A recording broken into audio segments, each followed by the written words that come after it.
Pour revenir à la compétition, on a gardé un peu le meilleur pour la fin, c'est-à-dire À tout prix de Yann Dan, qui raconte l'histoire de trois sacrifiés du système capitaliste qui, suite à la délocalisation de leur entreprise, kidnappent leur patron, alors qu'en même temps il y a un député qui essaye de faire passer une loi, enfin un sénateur d'ailleurs, comme nous le révèle Yann Dan dans l'interview qui va suivre, qui essaye de faire passer une loi en fait concernant justement les séquestrations de patrons pour punir plus fermement les salariés qui y procèdent. Voilà. Donc le film nous a vraiment énormément plu, il est très très impressionnant, très abouti, très belle direction d'acteurs, très très bien réalisé, très bien découpé. Ça rappelle un peu Florian Emilio Siri dans ce mélange aspect politique, action qu'il y avait dans ses premiers films. Et puis il y a des rebondissements. Il y a des choses assez très très bien faites, et en plus un gros travail sur la réalisation, sur la photo, qui petit à petit change, le film change d'aspect pictural au fur et à mesure du film, pour être de plus en plus désaturé. Ah, vraiment c'est un film très très très très intéressant, c'est 15 minutes de pur bonheur, un modèle de thriller, et franchement on est très très content d'avoir rencontré Yann Dan, et on discute tout de suite avec lui de son film, et on lui dit tout de suite tout le bien qu'on en pense. J'ai fait pas mal de petits courts-métrages quand j'étais plus jeune. Après j'ai réalisé 2 courts-métrages en pellicule, dont un qui s'appelle Facteur Humain, l'autre qui s'appelle Illuminette, qui est très très court, qui fait 1 minute. Après je suis parti, j'ai fait des clips pendant un long moment, j'ai eu des projets de long en développement avec des boîtes de prod. On avait À tout prix en fait, qui était un long métrage au départ, et qu'on devait faire avec un producteur qui venait de faire l'un des gros films de genre qui avait fait parler de lui. Et puis on l'a pas fait, et on s'est dit on va essayer de convaincre en se disant on va faire le court. On a quand même écrit une autre histoire, c'est-à-dire ça reprenait des thématiques, mais c'est pas tout à fait la même histoire. L'idée c'était pas de dire voilà on l'a fait mais en plus court, c'était de montrer voilà à quoi ça pourrait ressembler. Donc voilà comment on en est arrivé à ça. Donc j'ai mis l'argent sur la table et puis on est parti avec la bande de Joyeux Luron avec qui je travaille d'habitude. Que ce soit certains comédiens avec qui j'avais travaillé sur d'autres projets, ou même des clips. Parfois il y en a certains on s'est rencontrés comme ça. Et ma fine équipe technique, comme mon chef opérateur Vincent Villard-Baron, ou entre autres on avait aussi Arnaud Julien, qui est la personne qui a fait tout le travail de son en post-prod, qui est un travail supra conséquent. Et voilà, on n'avait pas beaucoup d'argent pour le faire, comme souvent, mais voilà, on a essayé que ça se voit pas. Justement, tu dis que tu n'avais pas beaucoup d'argent, pourtant c'est un court-métrage qui paraît certainement en avoir coûté 10 fois plus, c'est assez impressionnant. Je pense que tu as fait un gros travail en amont pour rendre parce qu'il y a de l'action quand même, et c'est hyper crédible, et c'est assez impressionnant au niveau du découpage. Je trouve qu'il y a un gros boulot. Comment tu as préparé le film ? J'ai pas fonctionné vraiment différemment de ce que je fais d'habitude, c'est-à-dire que je storyboard, je dessine très mal, mais je storyboard tous mes films. On a fait aussi avec mon chef opérateur, à défaut d'avoir un directeur artistique sur le film, chose essentielle mais qui en France n'existe pas assez, on a fait l'équivalent, c'est-à-dire qu'en fait on a réuni tous les chefs de poste et on a essayé d'harmoniser en fait pour avoir une esthétique cohérente dans le film, parce que mine de rien on peut avoir la meilleure caméra du monde et le plus de lumière qu'on a envie, c'est pas ça qui fait une belle image, ou une image qui a du sens, ou qui joue sur nos sens. Et pour avoir une belle esthétique, il faut la travailler en amont et travailler sur tous les départements en même temps. Donc c'est pas qu'une question de pognon, vraiment pas. Alors, on peut se démerder, et en plus après il suffit d'avoir un bon chef-op, sincèrement, d'avoir une bonne costumière, et ainsi de suite. Et de beaux décors aussi. Et de beaux décors. On a mis 1 an pour le trouver. Par exemple ça a été l'un des gros problèmes, le décor. Mais voilà, mais comme le dirait n'importe quel bon chef opérateur, si vous n'avez pas un vrai décor qui a déjà quelque chose, c'est même pas la peine, vous n'avez rien à filmer, c'est comme un acteur. Parce que bon, pour vous expliquer un peu sans dévoiler le film, c'est vrai qu'on voit un trio d'ouvriers qui kidnappent leur patron et qui l'emmènent dans sa demeure. Et cette demeure est magnifique, hein, c'est situé dans un endroit boisé. C'est assez impressionnant. Et tu parlais des acteurs, tu as un casting quand même, ou alors tu es aussi un super directeur d'acteurs, c'est un casting vraiment qui est très très bon.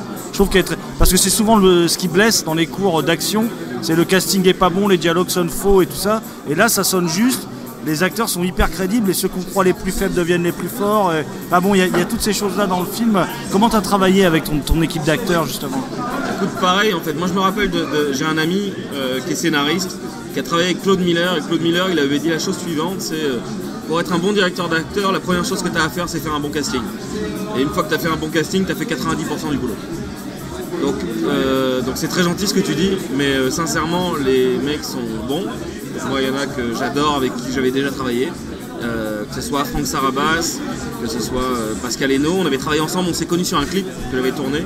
Et il était venu faire quelques heures pour faire 3 broutilles, il est dans 4 plans dans le clip. Et je m'étais dit, il y a un vrai truc, et j'aimerais bien qu'on travaille ensemble, voilà, que ce soit Bruno Henry, que ce soit Marc Duret.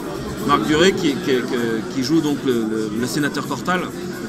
Et Marc, en fait, à la base, c'est lui, il avait vu mes clips et il m'avait contacté pour me dire, j'aimerais bien travailler avec toi. Et quand on avait le projet, à un moment donné, j'avais toujours pas casté encore le sénateur. Et on devait se rencontrer juste pour prendre un verre, ça avait rien à voir avec le film. Et voilà, et puis on se rencontre, et puis il y a un truc qui m'a vachement touché chez l'être humain. Et je me suis dit, si un mec sympa comme ça, on le met dans le rôle, je pense que ça peut faire un truc super. Mais il est extraordinaire, non, il est fielleux, il est puant, en même temps il a plein de charme, il est vraiment très bon. Bah, moi, enfin, ça me fait super plaisir et je pense que ça va beaucoup lui plaire, ce que tu dis. Moi, à la base, j'étais... on s'est toujours dit, on poussait un cran au-dessus. La référence que j'avais en tête, c'était comme quand tu prends les films de Verhoeven, notamment Robocop, et de voir des mecs que tu aimes détester, en fait. Que tu aimes détester, qui ont quand même une certaine élégance, qui ont du charisme et qui sont jouissifs quand même. En fait, c'est des sombres pourritures. Et voilà, donc l'idée, c'était, comme t'en parlais, c'était d'avoir un fond social. Parce que ça m'a énormément touché, mais personnellement et en dehors du cinéma, j'ai été amené à travailler dans des domaines qui n'ont strictement rien à voir avec l'audiovisuel, dont la finance. Et donc j'ai été amené à voir d'autres choses et à croiser des gens qui ressemblent un peu à Cortal. Et donc parfois, ce qu'on voit dans un Robocop n'est pas si éloigné de la vérité. Donc en fait, ce personnage que certains pourraient taxer de caricatural ne l'est pas tant que ça. Il suffit d'allumer son poste de télé, il y en a. Il y en a eu un, on l'a eu 5 ans. Mais en plus du casting masculin, il y a aussi une actrice qui a un rôle comme ça en retrait, qui je trouve a une présence incroyable. Et en même temps, je vois son visage, je me dis, je l'ai peut-être déjà vu dans d'autres choses, mais j'arrive pas à coller un nom sur cette actrice. Elle a une présence incroyable. Ah, je crois savoir de laquelle tu parles, on va peut-être éviter de dévoiler alors. Mais... On peut dévoiler son nom, peut-être pas son rôle et son... Mais après moi, il y a deux comédiennes que dans le film que je trouve formidables. Donc il y a Fatima Adoum qui joue donc un rôle un peu étrange, voilà. Et l'autre, et Ona Clérin qui joue la journaliste, qui n'est pas journaliste à la base, qui est comédienne. Et voilà, et que ça soit l'une ou l'autre. Fatima, pour faire le film, elle était sur le film de Guy Ritchie, elle était en train de faire Sherlock Holmes 2. Donc à un moment, il était question qu'elle ne fasse plus le film, parce que notre tournage tombait en plein milieu de tout ça, et que pour elle c'était une chance incroyable. Et quand elle m'a dit, non mais je lui ai dit tu peux pas nous planter, donc on a dû changer tout le plan de travail pour passer une journée avec elle, et on a passé une super journée, en plus c'était son anniversaire, et on s'est super éclaté. Mais idem, quand on a fait le tournage avec Ona et Marc Duret sur le plateau de TV5 Monde, qui a été très généreusement prêté par TV5, on avait 1h30, ce qui ça a l'air beaucoup comme ça, mais franchement c'est rien. C'est-à-dire entre le moment où vous franchissez la porte et vous devez être parti, c'est 1h30, c'est pas 1h31, parce que juste derrière c'est des directs qui enchaînent et ils peuvent pas être décalés. Et là ça a été un véritable marathon, et c'est pour ça que je tenais à souligner que ce soit le travail d'Ona ou que ce soit le travail de Marc. On a eu 3 prises en multicaméra, et je peux vous dire qu'on a sué ce jour-là parce qu'il y avait juste 4 pages de texte à enfiler, et on a eu bien peur. Voilà, j'ai su ce que c'était que de faire du direct, parce qu'on a travaillé dans les mêmes conditions. On avait en plus eu... il y avait 2 réalisateurs, ceux qui ont fait Jeans, Hugues Martin Perrin et Sandra Perrin et Sandra Martin qui sont venus sur le tournage, parce que la chaîne me demandait d'avoir quelqu'un qui avait déjà géré une salle technique de télévision. Alors moi je leur ai dit si vous me montrez je peux le faire, ils m'ont dit non mais il nous faut pour les assurances machin. Donc ils sont venus et puis pareil ils ont été formidables. Et à la fin c'est super rigolo parce qu'on a eu un coup de main d'eux, on a un coup de main de Fouad Benamou, le réalisateur du Village des Ombres. On a des coups de main mais dans tous les sens, de partenaires, voilà, de gens qui sont venus parce qu'ils aiment les films, ils aiment le cinéma, et quand on vous leur dit venez on va faire ça, voilà, que ce soit les acteurs ou que ce soit les techniciens ou que ce soit les gens qui au départ n'étaient même pas mes amis, on se connaissait pas. Tu nous as parlé un peu des conditions, comment ça s'est passé toi, combien de temps? Est-ce que c'est quand même un petit budget je suppose? Combien de temps de tournage tu as eu? Combien de plans tu faisais par jour? Parce que en plus c'est un film comme je disais tout à l'heure très découpé, donc je suppose que ça demandait un travail assez phénoménal quand même. Alors il y avait pas mal de plans. Alors après il y a des astuces de tournage que j'ai appris en tournant des clips qui te permettent de balayer des choses et qu'en montage tu vas les découper dans les plans et donc ça serait un peu compliqué. Mais effectivement, il y avait pas mal de plans. On avait 7 000 € au départ pour faire le film. Ce qui concrètement. Mais alors après, il faut quand même savoir que la réalité, c'est quand tu fais un film à 7 000 € comme ça, t'as la La réalité, c'est que tu as Alga Panavision qui connaît mon travail dans le clip qui m'aide, c'est-à-dire la caméra, je paye 1000 euros. La lumière, j'ai payé 300 euros, la facture réelle de la lumière, c'est 14 000. Hein. Donc c'est là où il faut jamais se tromper, il y a beaucoup de films, on va t'expliquer, donc c'est là où on a fait beaucoup avec très peu d'argent. Tout film dans l'absolu est aidé, et à un moment donné en fait tu te rends compte que si tu sais embarquer les gens et que tu as une bonne histoire et que tu vas les voir avec respect en fait et que tu leur présentes les choses avec un dossier, avec des dessins et en disant voilà ce qu'on va faire, il y a plein de gens qui ont envie de t'aider. Et c'est là où il faut pas commencer à se limiter en disant alors on va faire un truc, on va pas mettre un franc, faut mettre, à un moment donné il faut miser. Et j'ai un ami qui est président du jury aujourd'hui qui s'appelle Julien Seri et j'ai toujours été d'accord avec sa définition des choses, c'est si t'es pas prêt à miser sur ta gueule un beau matin, pourquoi tu veux qu'un jour des gens vont mettre de l'argent sur toi? Pourquoi ils vont miser sur toi si toi-même t'y crois pas assez pour le faire? Donc à un moment donné, alors aujourd'hui le film donc il a coûté 7000, après il y a tout ce qui suit qui coûte aussi de l'argent. Donc voilà, mais proportionnellement on a fait un calcul avec la société Wallpaper Prod qui est rentrée en coprod avec moi parce qu'ils ont récupéré une partie de la post-production, tout ce qui est étalonnage notamment et fabrication du DCP. Et ils ont été d'une grande aide, donc eux c'est un apport encore une fois en industrie. Ça, tout ça normalement ça se paye. Mais pareil, eux comment ils ont été convaincus, on s'est croisés à Cannes en 2011. J'avais un teaser du film avec moi, je leur ai montré, il m'a dit comment ça se passe ta post-prod, je fais comme le reste, ça va se passer à la maison. Il m'a dit mais tu veux pas on l'étalonne chez nous? Je dis bah ouais, et on s'est revus à Paris. Et puis voilà, et c'est comme le reste. Donc t'as plein de gens qui sont prêts à y aller au moment donné où l'envie que t'as et ce que t'as à proposer, ça les convainc.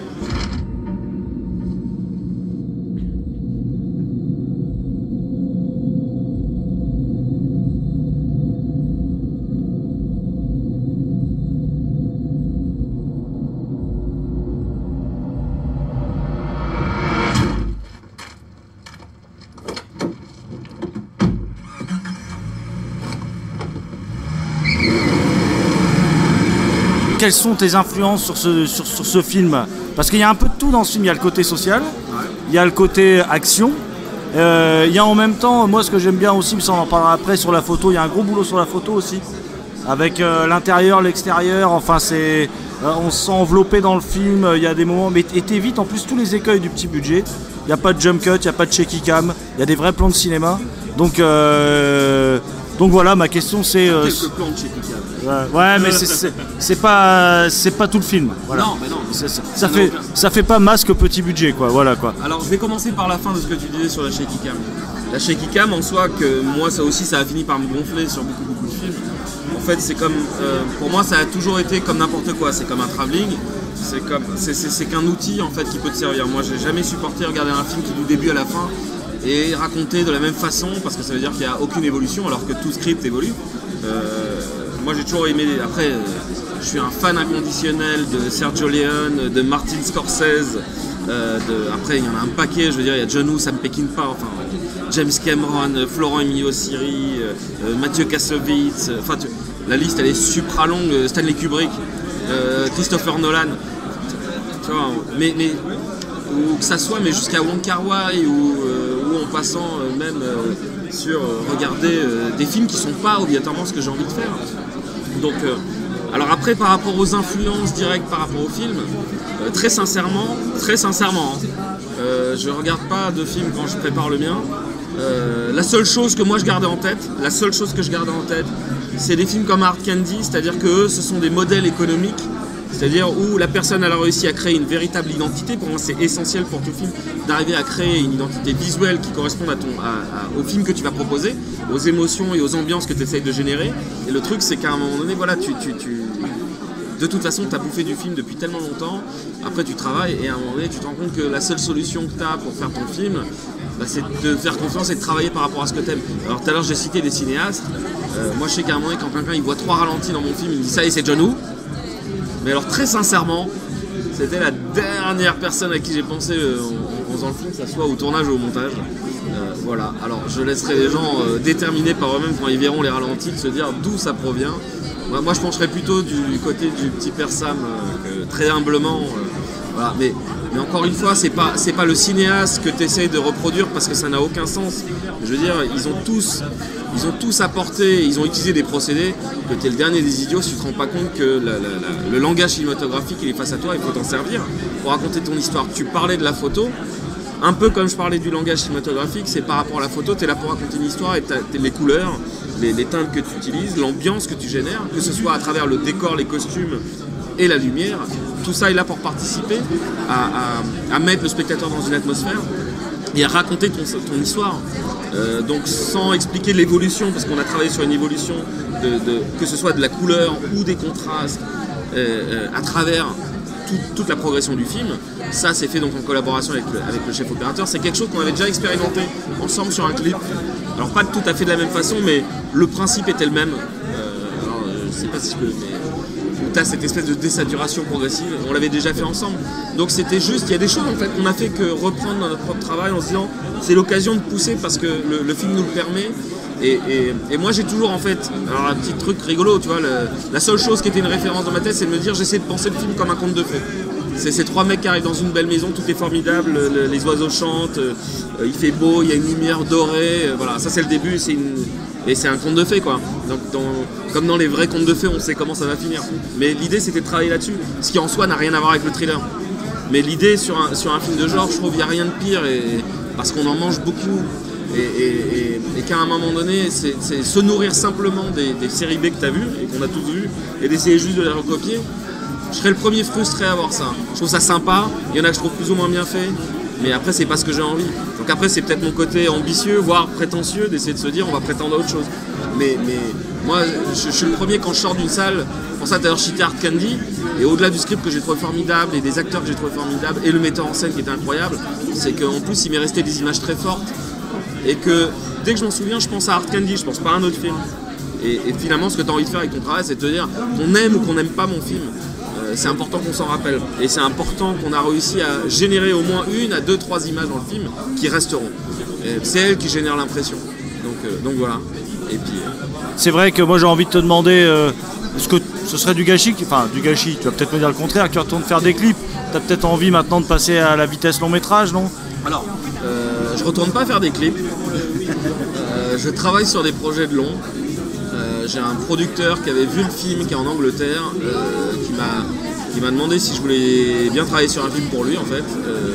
Alors il n'avait pas de projet, c'est-à-dire qu'en fait il m'a demandé si j'en avais un. On est en train de travailler avec 2 scénaristes américains sur un thriller pour ce producteur. Voilà. Si ça se fait, ça sera à Londres. Maintenant à Cannes, le film a été super bien reçu. Donc pareil, il y a des choses qui sont discutées. On m'a proposé d'aller faire un thriller en Asie. Donc ça aussi c'est plutôt excitant et tu as plutôt envie d'aller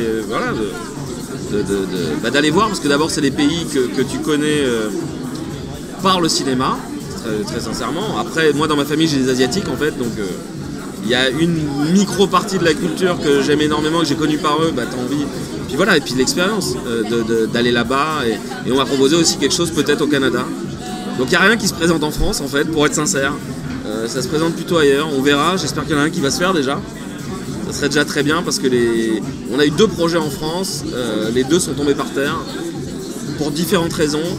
Le dernier en date, qui est un script que j'aime beaucoup et que j'espère beaucoup faire, qui s'appelle Implacable.